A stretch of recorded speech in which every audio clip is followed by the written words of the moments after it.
UMKM ini banyak sekali yang terkait dengan dari sisi sekarang ini yang menjadi ini bisa efektif, artinya betul-betul memiliki nilai tambah yang tinggi. Oleh karenanya kami di DPR itu kami Pameran ini bukan untuk transaksinya menjadi penting, tapi yang lebih penting adalah edukasi, vokasi terhadap anak-anak kita di 5 kampus ini yang beririsan dengan semangat kampus terhadap pengembangan entrepreneurship. Nah, mereka ini mulai hari ini berbagai narasumber yang hadir akan nanti mentransfer ya berbagai pemahaman dunia usaha terhadap mahasiswa kita, sehingga keberadaan UKM ini langsung dieksekusi. Di mereka melihat dan mencoba beradaptasi dan melihat bisnis proses, mereka nanti akan jadi pengusaha. Yang kedua, BNI membawa Explora. Explora itu mulai dari produk, kemudian packaging, kemudian membiayai sampai kepada ekspor ke luar negeri dengan jaringan Bank BNI. Bank Sosial Bar juga seperti demikian.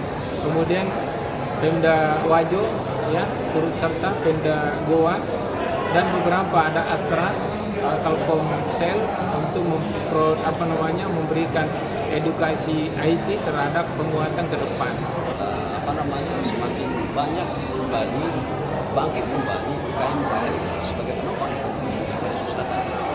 Dan tidak kalah pentingnya adalah kita menghadirkan 5 kampus usaha agar menstimulus mindset mahasiswa.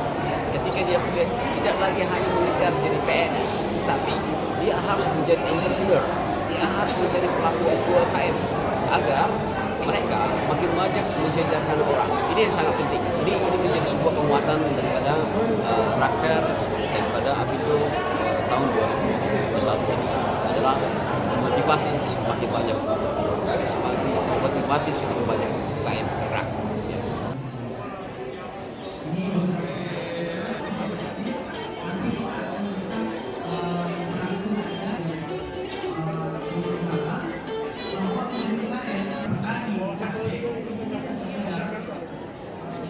Setelah mereka panen, saing.